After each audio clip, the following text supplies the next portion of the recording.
Good day, everyone. I am Gia, and I will be the first presenter of Group 7, and my topic is all about language versus dialect. So, the distinction between language and dialect has been a long standing topic of interest in the fields of linguistic, social linguistic, and cultural studies. These terms, while frequently used interchangeably, encompasses a nuanced differences shaped by historical, social, and functional context.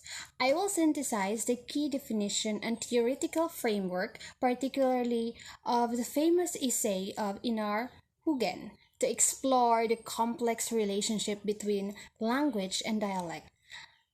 According to Oxford Dictionary, the term language derived from Latin lingua, meaning tongue, and they provide two meaning for language. First is it is a structured system of communication used by specific countries or communities.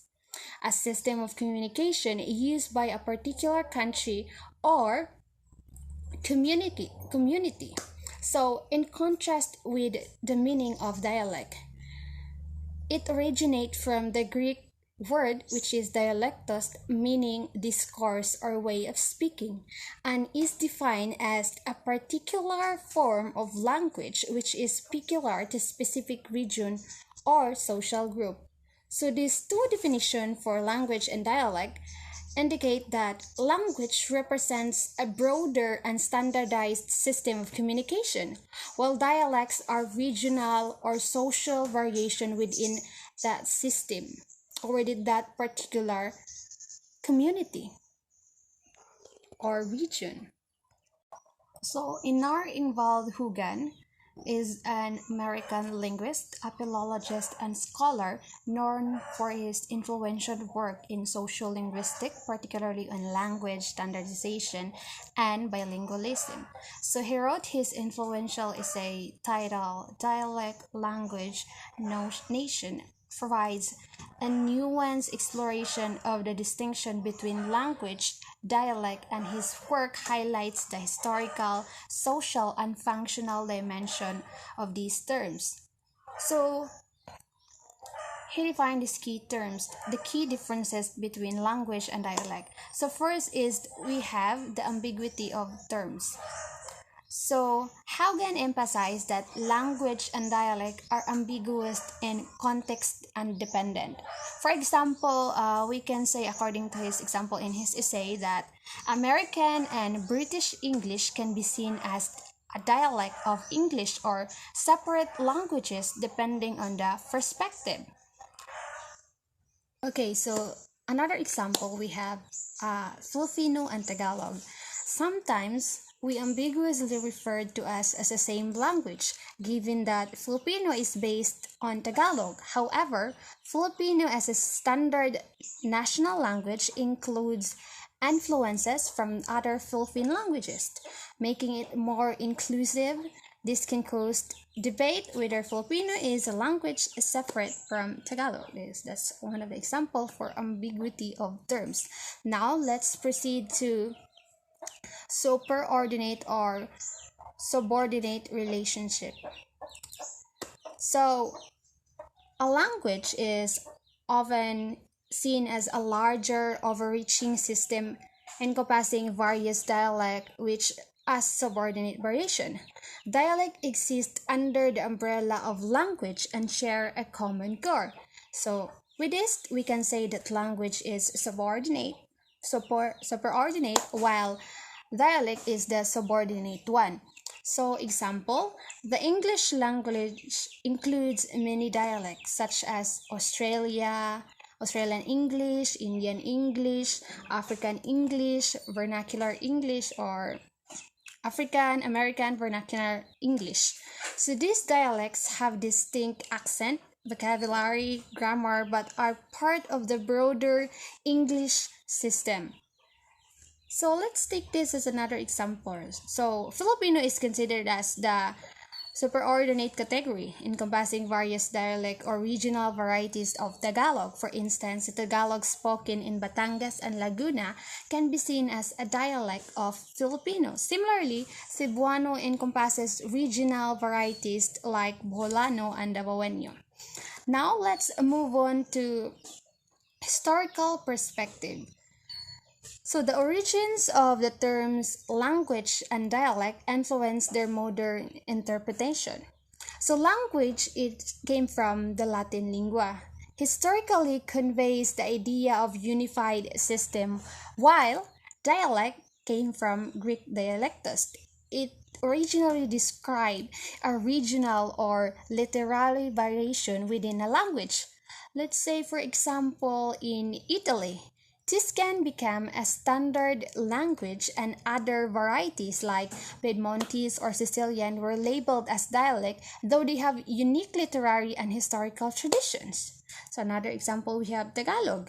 Historically, it was developed as a regional language in southern Luzon. Its status evolved when it became the foundation of Filipino, the national language, in the 20th century. Other regional languages like Cebuano or Ilocano, despite having their own literary historical tradition, are sometimes considered as a dialect in a broader national context. And lastly, we have functional distinction as key differences between language and dialect.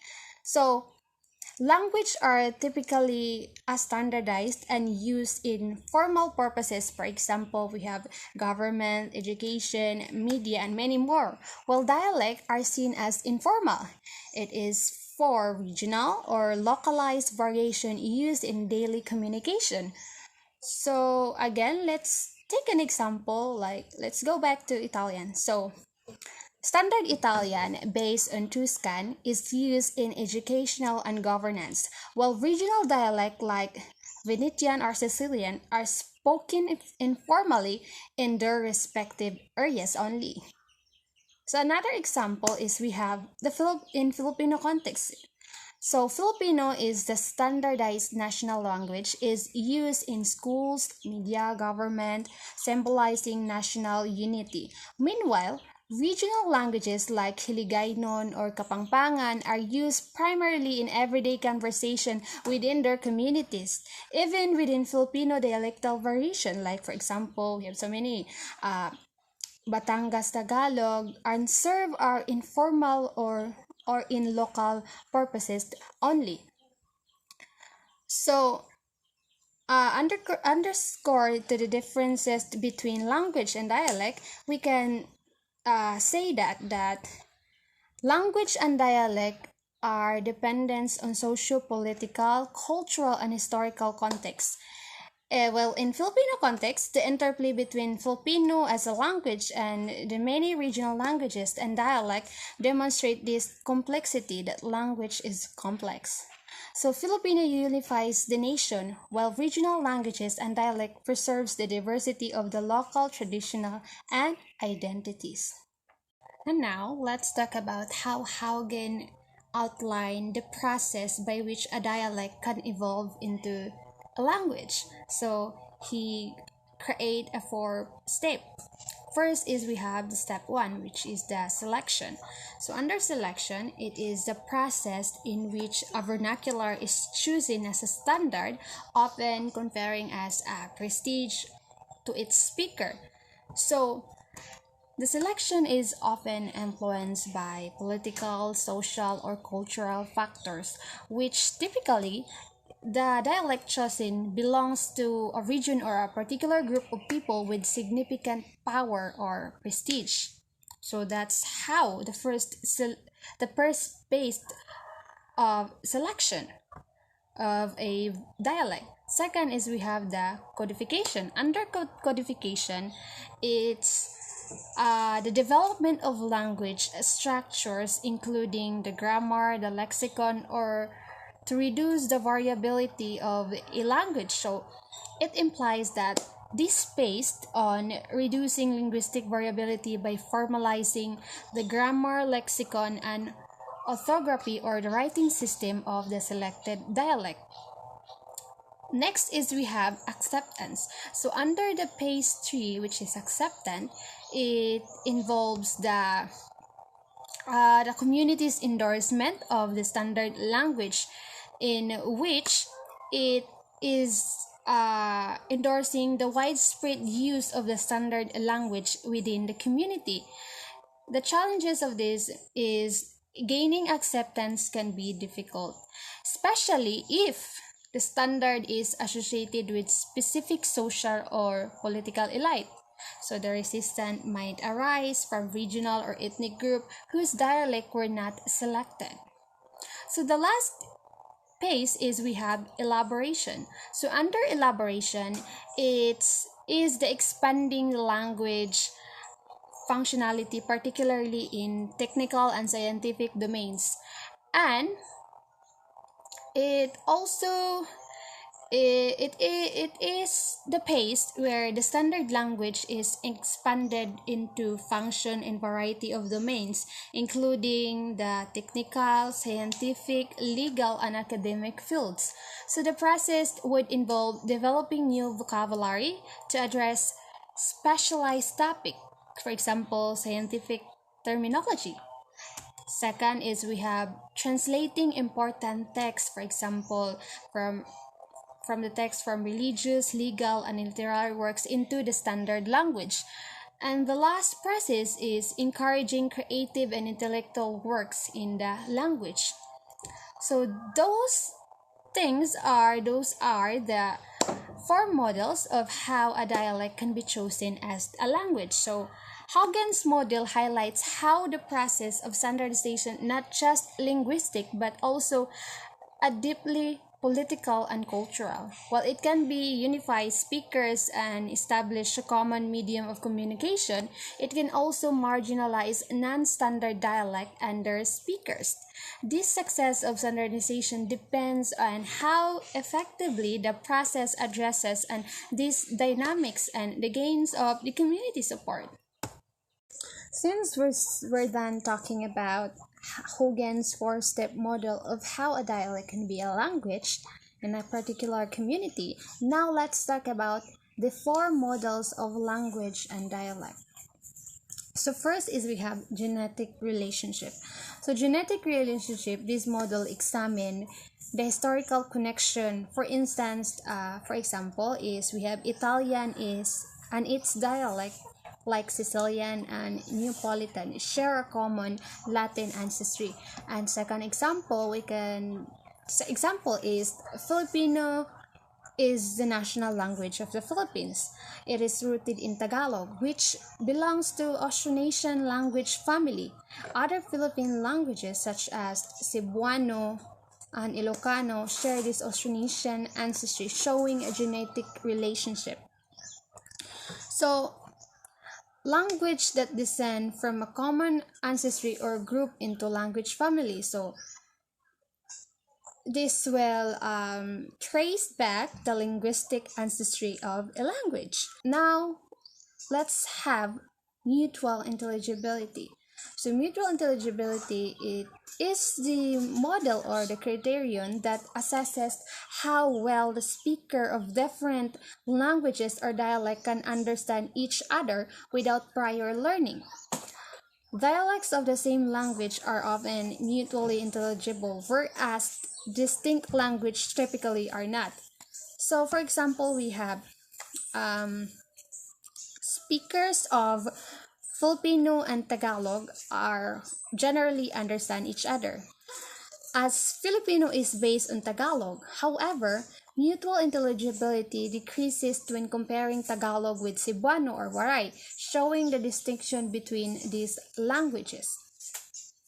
Next model is we have the prestige and social function. So under this, the social and cultural factors often determine what is considered a language and what is considered to be dialect. A standard language typically holds higher prestige due to its association with education, government, and media, and many more, while regional dialect may be seen as less prestige or less prestigious. So, for example, we have in China. So, Mandarin is the official language and carries national prestige, whereas the regional varieties like Cantonese, Shanghainese, or uh, Fuken are considered dialect despite their significant differences. Also, we have in Filipino. So, Tagalog is national language and it holds a higher prestige, especially in formal settings like education and government. In contrast with regional languages or dialect like Kapampangan or Ilocano, it may carry less prestige. Example, we had Filipino. So, Tagalog is a national language and holds a highest prestige, especially in formal settings like education and government. In contrast, other regional languages like Kapampangan, Hiligaynon, or Ilocano may carry less prestige outside their local context because it is only rooted in a particular community. So it is only based on the community in which that particular dialect is prominent. So last is we have functional use. So under this model, this is the functional use distinction. It distinct language and dialect often depends on the domain in which they are used. A language typically serves as a broader, more formal and institutional purposes, while dialect are used in everyday, in localized and informal communication. So, let's say for example in India, Hindi serves as a official language and alongside English for governance and education, while local dialects of or a language like uh, Rahastani are primarily used informally. Okay, so that's how the differences of how functional or how the use of language may differ or may depends on the domain in which it was being used. So overall, we can say that language and dialect is not purely linguistic, but it is influenced by historical, social, political, and functional factors. And now, let's talk about the document entitled Dialect, Language, and Nation 50 Years On by John E. Joseph and Gisbert Rutten, which it is a review paper reflects on the influential work of Inar Haugen, particularly his famous essay Dialect, Language, and Nation. So we all from the Hogan's essay, it introduces as the four-step model of standardizing a dialect into a language. So the author of the dialect language nation 50 years on, they provide as four key points reflecting the essay of Haugen. So they state that in our Haugen's legacy, first key points is we have in our Haugen's legacy. So they stated that uh, Haugen is a pioneering figure in social linguistics, particularly for his contribution to understanding how dialect transform into standard language. His work bridged linguistic theory with societal context, and it emphasized the role of social and cultural and political forces in shaping language. So, the paper situates that Haugen's contribution within the broader history of linguistic thought. So it illustrates how his ideas remain the foundation in studies of language and language of planning a policy for language. Next is we have the historical context. So the authors say that the process of language standardization is deeply rooted in historical, social, and political events, particularly in Europe after the Middle Ages. So the rise of nation states in Europe necessitated the creation of standard language for governance, education, and identity building. For example, for French, during centralization of French or Tuscan Italian in the unification of Italy. So in this paper, they give us the review of the historical context of language and dialect.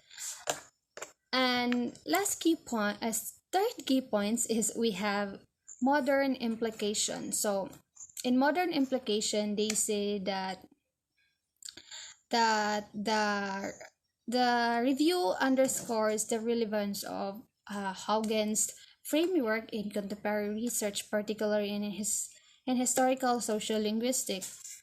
So they said that the studies of language and identity explore how standard language reinforce national or ethnic identity. So by continuing the development of Huggins idea by modern researchers demonstrate an enduring impact of the study of language and standardization and planning. So and last is they leaves critic and expansion for Huggins influential essay. So they said that um, the essay of essay of Huygens is largely based only on European experiences of of language standardization, which is they said it is limiting the application to other linguistic contexts. And the author discusses that the Huygens model the author discusses limitation in Huygens model, so such as first is it narrows the empirical scope and a lack of emphasis on the role of ideology and language contact. They reference subsequent researcher works from Milroy and Joseph, so which further develop the concept of introducing additional aspects like the maintenance, prescription, and distinction between circumstances and engineered standardization. Critics and expansion highlight the need for more dynamic and context-sensitive understanding of standardization process. So in totality, Huygens' works remains a cornerstone of social linguistic theory, offering a robust framework for understanding language and standardization. While critics and subsequent expansion have refined his idea, the principles he outlined to guide contemporary discussion and language his ideas, principles, development, and policy and identity is an increasingly globalized and multilingual world. And now let's talk about the characteristic of language. So first we have the status. So under status, it's stated that a language generally has a higher status than a dialect and is considered as an independent entity with its own grammar, vocabulary, rules of communication. Languages usually have standardized form in education and in other means of communication. So let's take for the example Filipino. So Filipino as a national language of the Philippines has been standardized through grammar rules, vocabulary, and orthography. It is recognized as the language distinct from the regional languages spoken within the country in the Philippines like Cebuano, Ilocano, Hiligaynon, and many more. So the language has its status. So we can call a language if it has a status. So second is we have the mutual intelligibility. So we talked already this before to the first model of Haugen. Now let's say that two speakers of the same language should be able to understand one another without much difficulty, even if they come from different region within the same country. So, example, we have the Filipino speaker from Manila and Batangas can typically understand each other. So, next is we have the official recognition. So under the official recognition, languages often have official recognition in countries and regions and can be used in government documents, a formal education, and other official fields. So Filipino is a medium of instruction in school and primary language, legal and government documentation. It has a official recognition as one of the two national language of the Philippines alongside with in English. Fourth is we have the significant differences. So this is the last characteristic of language. So if there are dialectal variation in language, those differences are usually relatively minor in comparison with the difference between languages. So it is the variation with a language, accent or regionalism are generally just a minor compared to differences between distinct languages. So let's take for example this one. So the difference between Tagalog spoken in Bulacan and Manila might involve pronunciation or specific vocabulary, but those variations are minimal compared to the differences between Filipino and regional language like Waray, Maranao, and Cebuano. Now let's move on to the characteristic of dialects. So the first characteristic is we have the regional variety. So a dialect is a variety of a language that develops in a specific geographical region. Dialect can differ in pronunciation, grammar, and vocabulary, but they still share enough similarities to be considered as part of the same language in the community. So we can say the example of Batangas dialect of Tagalog. So it includes unique expression and intonation patterns such as the frequent use of the particle e and the distinct tone of ending sentences like alae, like something like that sound. Now let's talk about the variable intelligibility.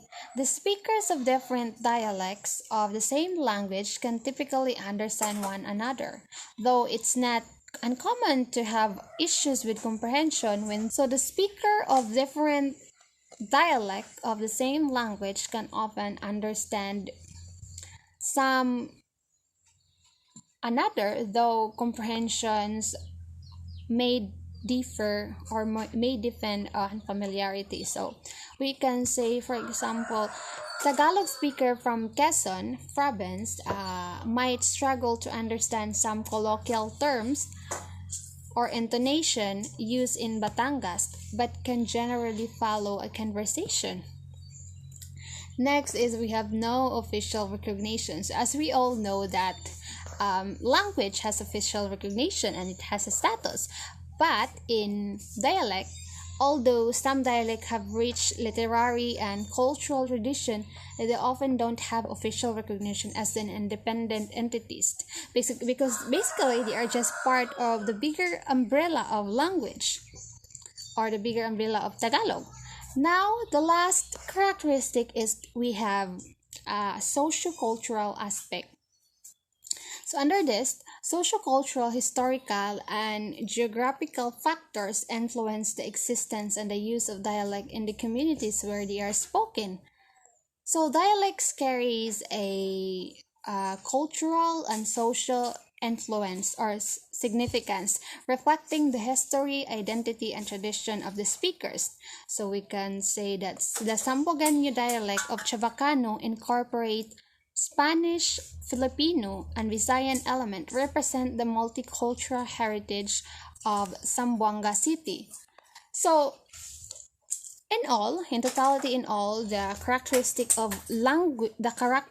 of language and dialect in the Philippines, it serves as a standardized language with national status used in government and education. It unifies a multilingual country. However, dialect of Filipino or regional languages like Cebuano and Ilocano captures the rich diversity of local cultures, history, and identities. This interplay between standardized languages and dialect highlights the dynamic and the layered nature of communication in a cultural rich society, like, for example, the Philippines. And that's the end of my report. So, in conclusion, the distinction between language and dialect is far from a simple. It is shaped by historical, social, and cultural factors that go beyond purely linguistic definition. As Inar Haugen emphasized this term as not fixed or universal, but are context dependent, often influenced by issues of prestige, identity, functionality.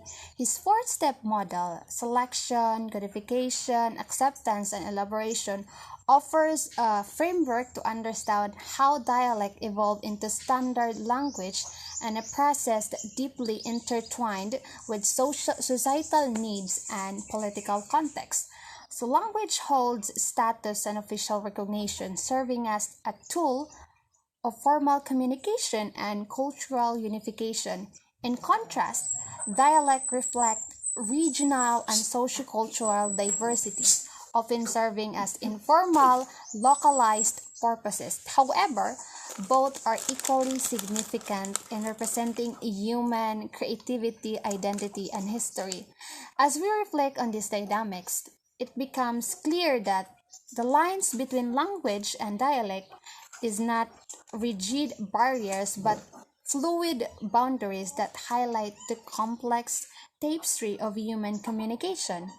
In a world that values diversity and inclusivity, understanding and appreciating both language and dialect is not only linguistic endeavor but also celebration of our shape and varied heritage. That's all. Thank you.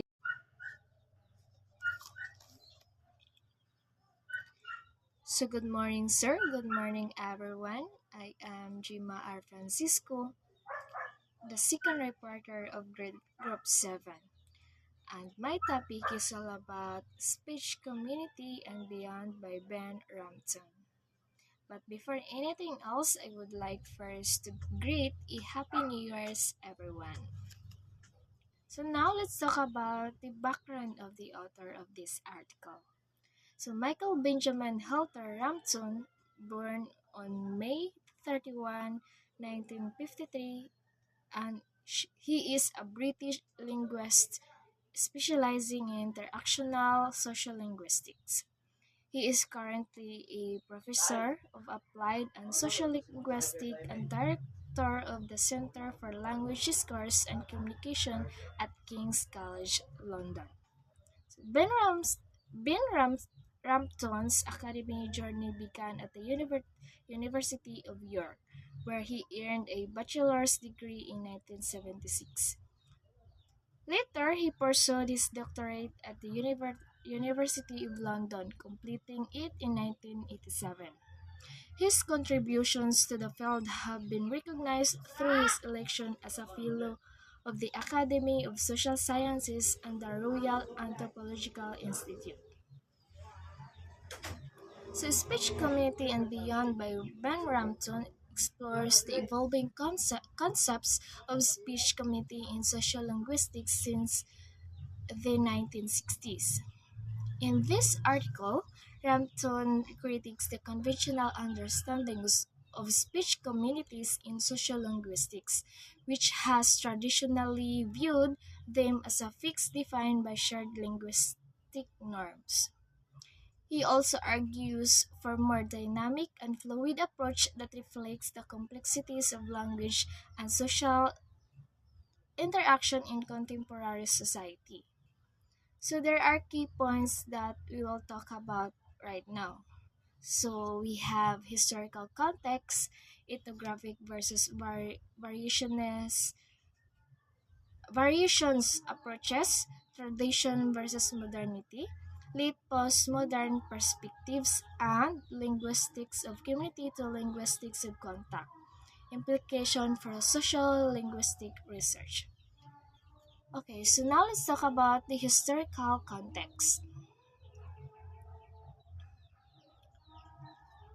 So historical context shift from static homogeneous groups to fluid transient communities. Historical evaluation since the 1960s in social linguistic thought. The term speech community has undergone significant transformation since its introduction in sociolinguistics. Originally, it referred to groups with stable, homogeneous linguistic practices. However, Rampton notes that sociolinguistic thought has evolved to recognize the fluidity of these communities. This shift acknowledges that communities are often transient and can change based on interaction and context, rather than being solely defined by shared language. So that's the historical context. Now let's go to ethnographic versus variationist approaches. So let's define first the two. So ethnographic sociolinguistics focus on a deep fieldwork and culturally embedded communication. Detailed portrayals of small coherent groups, detailed portrayal of small coherent groups. So ethnographic sociolinguistic.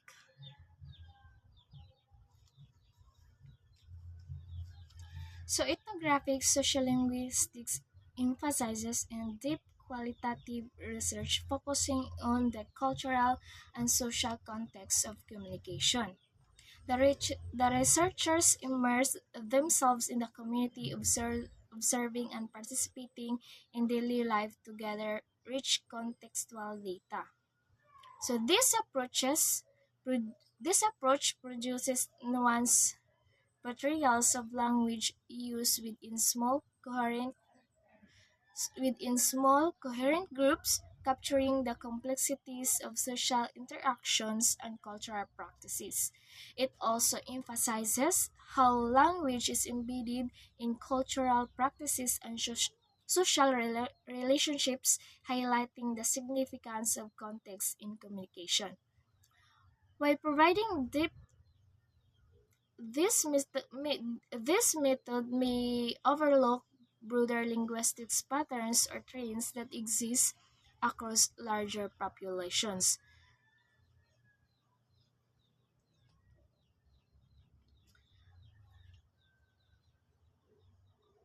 Now let's talk about the variationist social linguistics. So social linguistics focuses on linguistic variability and the quantitative analysis of language use across larger populations. So the researchers use quantitative methods to map the language variation and its correlation with social factors such as age, gender, socioeconomic status, and geographical location. So these approaches examines data, data from a wide range of speakers, allowing for generalization about linguistic trends within a community of populations. So variationist studies often aim to identify systematic patterns of language use, emphasizing how social structures influence in linguistic variations, providing broad insights. So this method may neglect the intercreate social dynamics and cultural contexts that shape language use within specific communities. So to contrast these two, ethnographic approaches prioritize depth and context, while variationist approaches emphasizes breed and statistical patterns. So the data type ethnographic research relies on qualitative data and detailed observations, whereas variationist research utilizes quantitative data and statistical analysis. So, ethnographic studies aim to understand the cultural significance of language in specific communities, while variationist studies seeks to uncover generalizable linguistic patterns across larger groups. Together, these approaches provide a complementary insight into the complexities of language use and community information in social linguistics.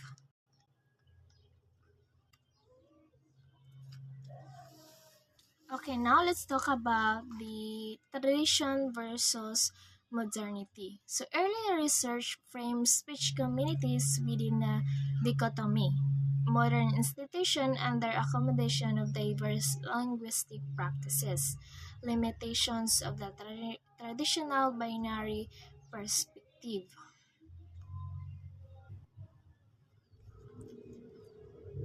So, in early social linguistic research often framed speech communities in a binary position between tradition and modernity. Research focused on how modern institutions could better accommodate diverse linguistic practices. So, Rampton critiqued this dichotomy, suggesting it is an oversimplification that fails to address the complexity of language practices in a rapidly changing world. As we all know that the tradition encompasses established norms, values, practices that have been passed down through generations. It reflects a sense of continuity, stability, and cultural heritage. It also emphasizes on homogeneous groups with shared linguistic practices and focuses on historical context and long-standing social structures, also often associated with resistance to change and preservation of cultural identities. Community are also viewed as static, with language practices rooted in historical norms, while modernity signifies a break from traditional norms and embrace of change, innovation, and new social dynamics. It reflects the impact of industrialization, globalization, and technological advancement on society. It emphasis on the emergence of new identities and community formations through interactions, focusing uh, focusing on accommodating a range of linguistic practices in modern institutions and communities are seen as dynamic, evolving entities shaped by contemporary social forces. So, late postmodern perspective. It is a communities of practice, or which we call COP, identities contracted through shared activities, emphasis on interaction rather than predefined social categories. Language ideologies, how language shapes social identities. So communities are of practice, or COP, this concept shifts the focus from predefined social categories to the ways in which identities and relationships are constructed through shared activities and interactions. It also emphasizes that community has formed through participation and engagement rather than mere linguistic similarity. So language ideologies. Rampton explores how language influences social identities and reflects broader power dynamics. Language ideology shape how communities are formed and understood, highlighting the ideological processes that contribute to the social cohesion and fragmentation.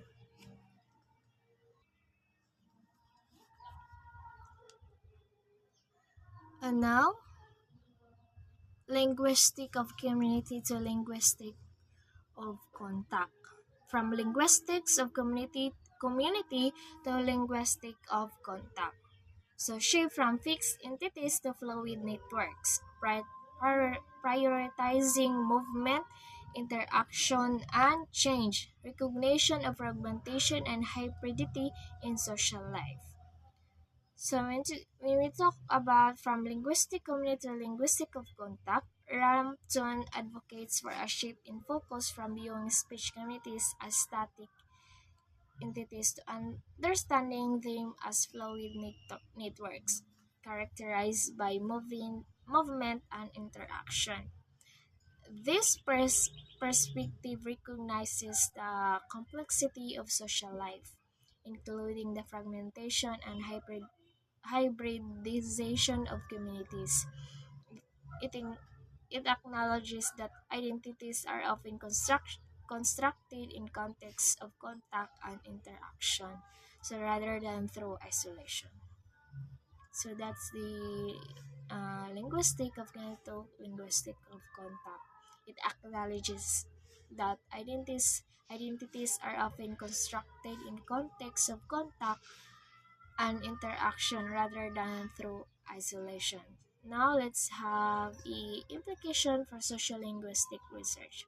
It's a call for new conceptual tools addressing dynamic language use and community formation, moving beyond traditional definitions. So the article concludes with a call for new conceptual tools to better analyze the dynamic nature of language use and community formations. So Rampton emphasizes the need for frameworks that can accommodate the intricacies of social interaction in globalized world, moving beyond traditional definitions of speech communities. This could be lead to more inclusive and representative sociolinguistic research that captures the realities of contemporary communication. So Benrampton's article challenges the conventional notions surrounding speech communities, advocating for a more nuanced and flexible understanding of how language functions in society. His work also encourages researchers to embrace the complexities of communication, recognizing that speech communities are not fixed but evolve through social action and interaction in an increasingly interconnected world. So this perfect perspective is vital for understanding the role of language in shaping identities, relationships, and power dynamics in contemporary society. So that's all. Thank you. God bless po. So that's all my report. Thank you and God bless everyone. Good day, everyone. Our topic for today is all about linguistic borrowing and language contact. So, we are going to discuss about language borrowing, the types of language borrowing, and the types of language contact. So, moving forward, what is language borrowing? The abstract noun borrowing refers to the process of speakers adopting words from a source language into their native language.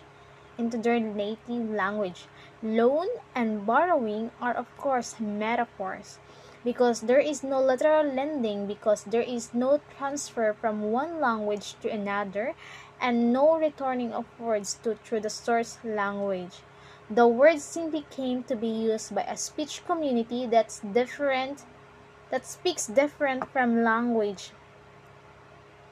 One of these words originated so in other words, language borrowing is a process wherein a word from one language or from the source language is being adopted by another language users and will utilize it as their own. For example of language borrowing include the word garage. It is from French language, and another word that can from French language may include the word entrepreneur and catalog. There are also words that are borrowed from Chinese, and that includes the word ketchup. Other example like karaoke from Japanese, cookie from Dutch, cartoon from Italian, and many more. So moving forward in discussing the type of language borrowing, um, the types of language borrowing first is loan word. It is the process wherein the word and the meaning are borrowed. In this type of borrowing, there is no word and meaning translation. You will just simply borrow the word. So for example, the word pajama. It is a Hindi word that refers to a suit of loose pants and jacket or shirt for sleeping. Another example, it may include the word agenda. It is a Latin word that refers to a list of items to be discussed at a meeting. So next is loan translation. Loan translation, it is a literal word for word of both parts of the lending compound. In this type of borrowing, the loan translation words and phrases that are borrowed from a certain foreign language will be translated word for word into another language. So for example, a Spanish phrase El momento de la verdad. It is translated into English as the moment of truth. So there is a word for word language translation that occurs, or phrases that are borrowed is translated so that the language user who borrowed it will be able to understand carefully. So another type of borrowing is loan rendition. The translation vaguely capture the original meaning. When we say vaguely, it means uncertain or unclear. So loan rendition and loan translation is quite similar, since both of them acquires translation. However, long rendition is a type of translation that is uncertain or unclear in capturing the original meaning. For instance, refrigerator is translated as icebox in Chinese. The word here that is being translated into English language is the word icebox from Chinese language. So for us Filipino speakers, when we say icebox, it is a handy box used for storing ice, but in Chinese, it is referred to as refrigerator, or it is referred to as refrigerator. So as you can see, the translated word, which is refrigerator, is unclear in capturing the original meaning, which is icebox. Next is loan blend. Is composed of borrowed Loan blend is composed of borrowed words from different language. It is a type of borrowing that combines two different language in order to create a new form of word. For example, monolingual is a borrowed word from Greek and Latin language.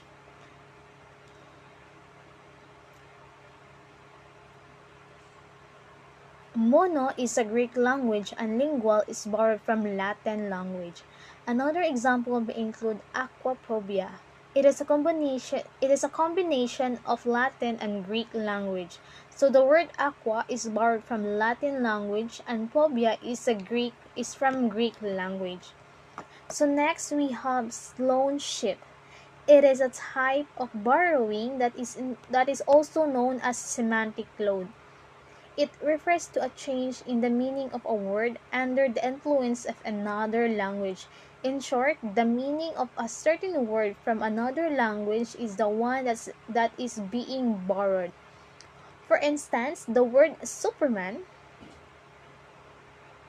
got its meaning or from the German words Übermensch, which means a person with outstanding powers. Next example will be the word bridge. The meaning of the bridge is borrowed from the Italian word ponte, which means an overpass or a railway bridge. Moving forward, to a language contact. Language contact occurs when speakers of two or more languages or varieties interact and influence each other, the study of language contact is called contact linguistic. When speakers from different languages interact closely, it is typical for their language to influence each other. In short, language contact occurs if speakers from different languages come together to interact and communicate with each other. Through the interactions, they may influence each other with the language that they are using. In language contact, there is the presence of interaction and influencing of language. So, to fully understand language contact, let us discuss the five types of code switching.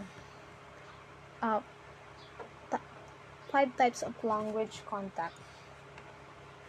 First is code switching. It is the use of more than one language by a speaker within an intercourse with others. This type of language contact refers to the alterations of language of speakers between two or more languages.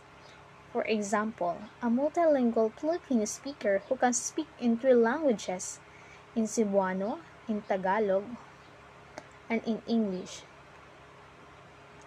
Code switching happens when a speaker has the capacity to alternate the language he or she uses while conversing with other individuals. Next is borrowing. Borrowing, it refers to a word from one language that is adopted for the use in other.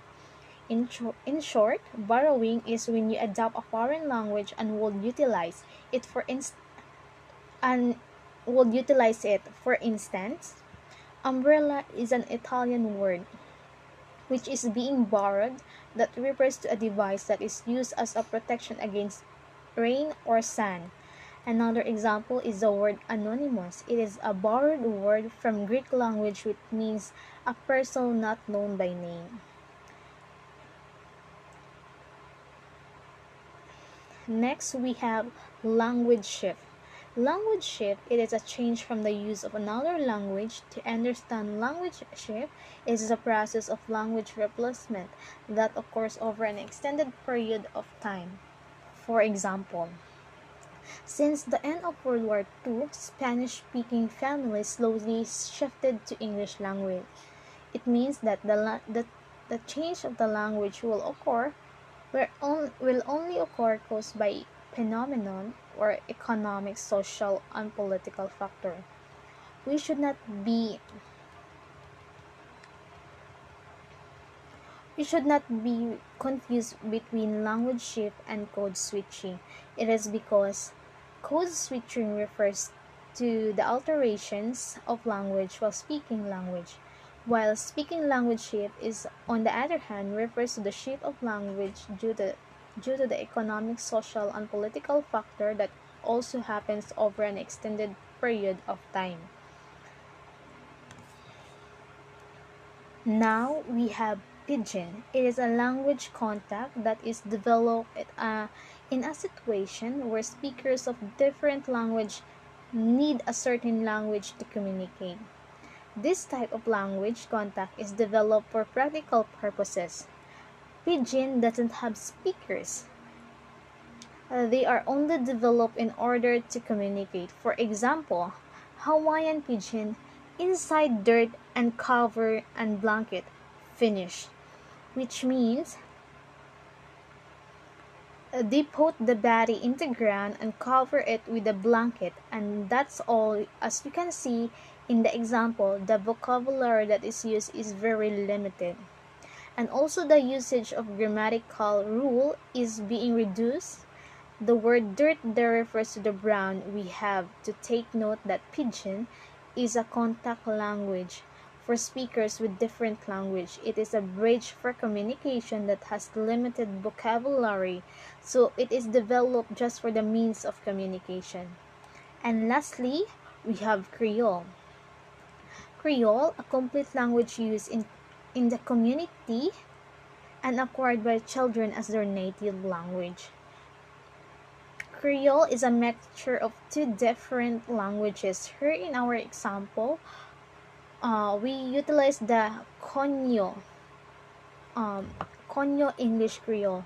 Ano, you will make kain pa that apple after it made hulog on the floor? Which means that you will still eat that apple after it already fell on the floor. As we can see in the provided example, it has wider vocabulary and it is easy to understand. We have to take note that in Creole, it is a combination or a mixture of different language and it is used by native speakers. Creole has wider vocabulary and has a developed grammar compared to Pidgin. So that will be all for my report. Thank you for listening and have a great day.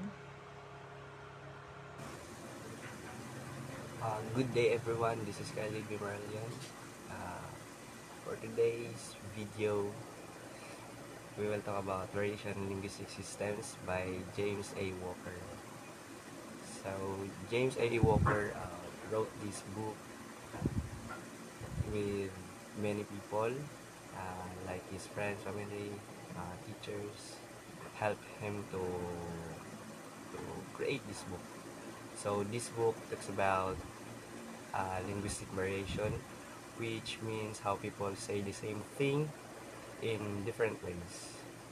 So, for example, in America, they say elevator, and in British, they say lift.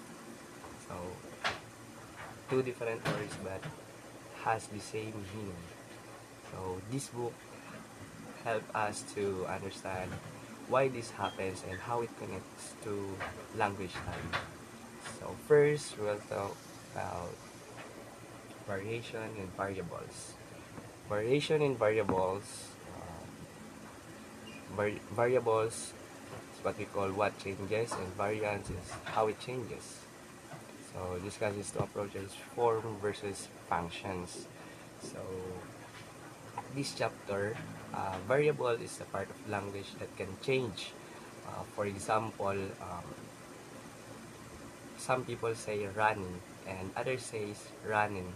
The variable here is the word ending, and invariant is the form of that variable takes, in this case the variants are the ing and the in, or the in and in. So it also talk about two ways to study variation by looking at forms like how people pronounce the words, by looking at functions like how people talk about the future using I will go or I'm gonna go.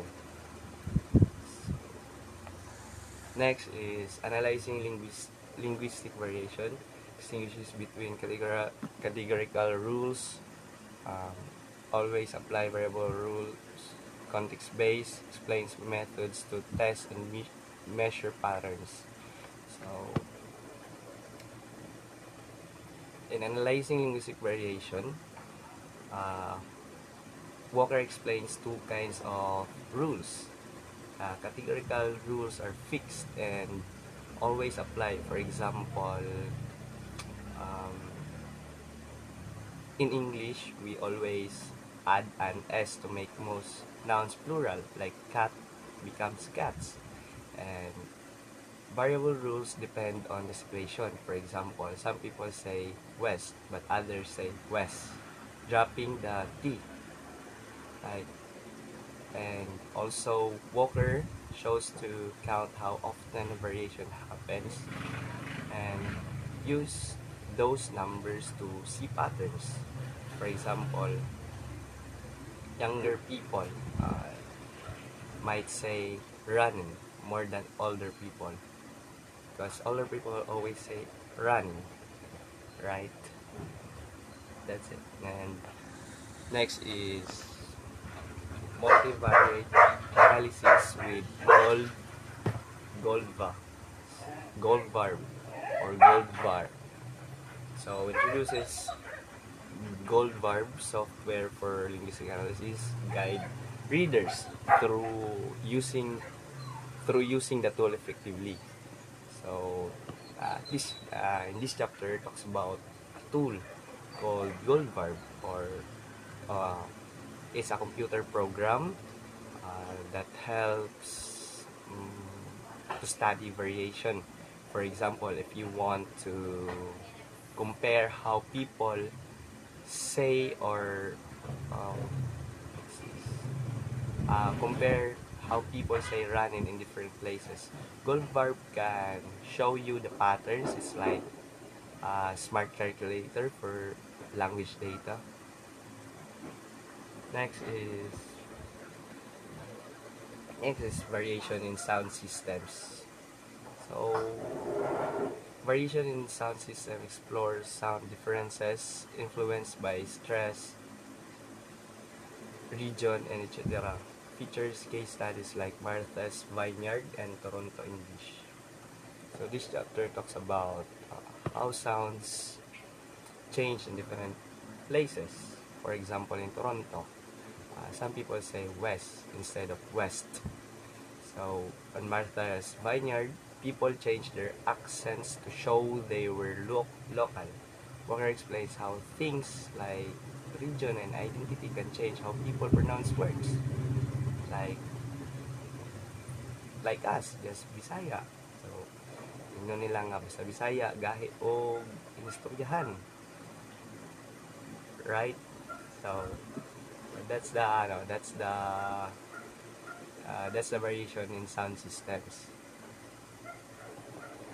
Next, we have variation in grammatical systems.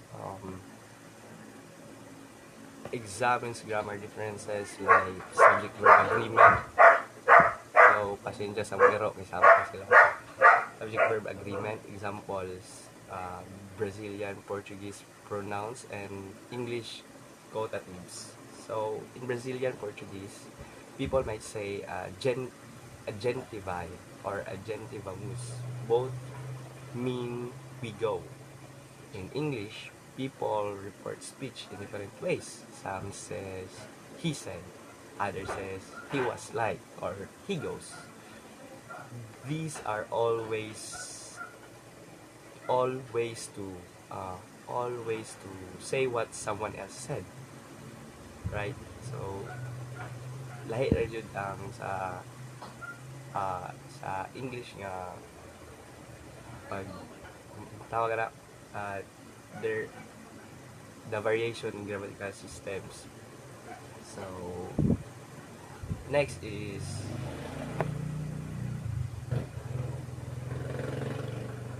language change, connects variation of historical change, discusses examples like French pronunciation, and do support in English. So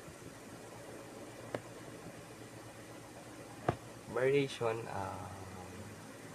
help us understand how languages change over time. For example, in Old English, people use though to mean you. Today, we only use you. In French, words like Roy, King used to sound very different. Uh, Walker shows how studying variation helps track these changes. So, that's there is a language change. Na, uh, ang variation mutabang kay sa para tawag na, para nganong tawag na language ang variation mutabang kay para masabtan nato nganong ang isa ka lengguwahe is dali ra siya mabag-o, no? Dali ra mabag-o.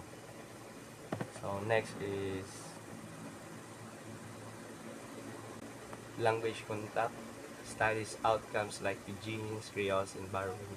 Samples, African Novas, Scotian English, Nigerian Pidgin. When two languages meet, they mix and change each other. For example, Pidgins are simple languages created so two groups can talk. And Creoles comes from the Pidgins. begins and develop full grammar. So Walker gives an example like African Novas, Scotland English, and Nigerian Pidgins to explain these processes. And last is the conclusion. Conclusion of the book. eh, he ties findings to broader linguistics theories, encourages research into underrepresented languages. So in the last chapter, Walker connects everything. He shows that variation is an important part of how languages work. For example, studying why some people say running and others say running. So it helps us to understand how language changes. Walker also encourages studying smaller or less known languages. So siguro that's all. That's all. And thank you.